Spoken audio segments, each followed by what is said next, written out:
Guru cerdas Indonesia, guru cerdas berkomunikasi. Selanjutnya, tip hipnosugesti yang keempat ya. Yang pertama tadi adalah jadilah pribadi yang berpengaruh. Oke. Yang kedua, repetisi. Perulangan. Nasihat yang dilakukan secara berulang tapi dengan variasi-variasi tentu saja. Yang ketiga, ketika mereka dalam kondisi senang, bahagia, nyaman. Dan yang keempat adalah justru sekali waktu, tapi jangan sering-sering ya. Hipnosugesti itu masuk ketika dalam kondisi marah. Anda dalam kondisi yang sangat menekan. Anda benar-benar menunjukkan wibawa Anda dan melakukan dengan kesungguhan hati, berbicara dengan lantang dan keras. Contoh, yang saya tahu, kelas ini adalah kelas yang kompak, kelas yang bisa dipercaya, kelas yang bisa diajak kerjasama. Itu yang saya tahu tentang kalian. Itu ternyata masuk ke dalam pikiran bawah sadarnya. Bahasa yang Anda pakai harusnya tetap bahasa positif. Bahasa tekanan, tapi harus positif. Bedakan dengan ini. Saya kecewa dengan kalian. Saya benar-benar kecewa dengan kalian. Kelas ini benar-benar mengecewakan saya. Capek ngajar kalian. Itu masuk ke bawah sadar mereka, tapi hasilnya negatif. Hasilnya tidak sebagaimana yang diinginkan. Masuk ke bawah sadar, betul. Tapi hasilnya negatif. Orang yang marah berapi-api, apalagi dia punya wibawa, itu masuk ke bawah sadar. Manfaatkan momentum itu, momentum kemarahan Anda, tapi itu hanya positif. Contoh, yang saya tahu, saya bangga jadi wali kelas kalian. Bangga dengan kekompakan dan prestasi kalian. Bangga dengan kedisiplinan kalian. Itu yang saya tahu tentang kalian. Terima kasih. Assalamualaikum. Nah, itu akan masuk ke dalam mereka. Daripada, tapi kenapa kalian sekarang dablek, susah diatur, capek, bullshit semua kalian. Nah, itu bahaya. Kesimpulan akhirnya itu yang masuk.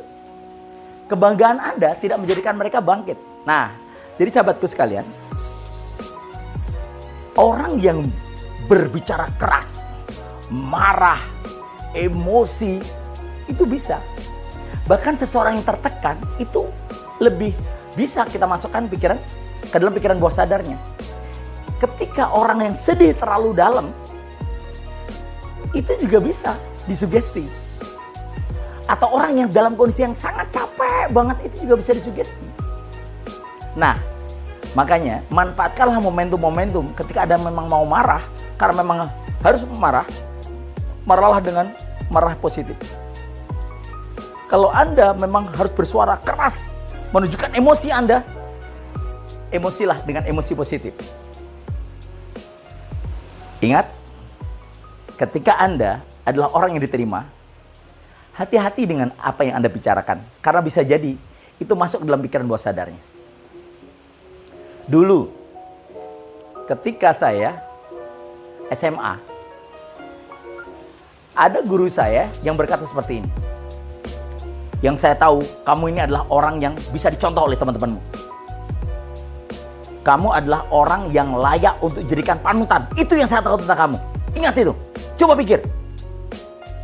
Jadi ternyata itu terjadi karena saya ikut dalam aktivitas bolos bareng. Namanya anak SMA zaman itu tahun 94, tahun 92, 93, ya kan? Teman-teman bolos, kalau nggak ikut bolos nggak kompak. Makanya saya ikut bolos. Dan ternyata guru saya bilang, harusnya kamu itu jadi panutan, bukan malah ikut-ikutan kayak gitu. Kamu itu panutan bagi teman kamu. Ingat itu. Nah, itu masuk dalam pikiran bawah sadar saya. Sampai sekarang masih ingat.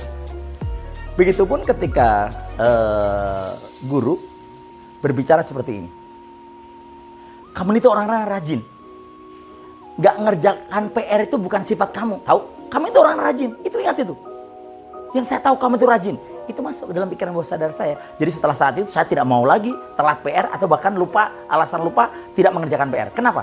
Karena gurunya cerdas untuk berkomunikasi. Ingat itu. Tekan murid Anda tapi dengan positif. Contoh, ada anak yang jarang telat, tiba-tiba telat. Anda bilang, yang saya tahu kamu orangnya disiplin, bisa mengatur waktu. Itu yang saya tahu tentang kamu. Duduk.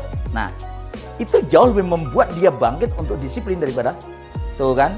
Kamu kemarin memang disiplin, sekarang kamu memang malas. Beda kamu dengan kemarin. Nah, itu luar biasa. Tidak bagus komunikasi seperti itu. Sip, praktekan. Tekan dengan kekuatan Anda, tapi positif. Jadikan ini bagian dari ilmu baru bagi Anda. Sukses untuk Anda. Saya Salma Jaya, senang berbagi dengan Anda.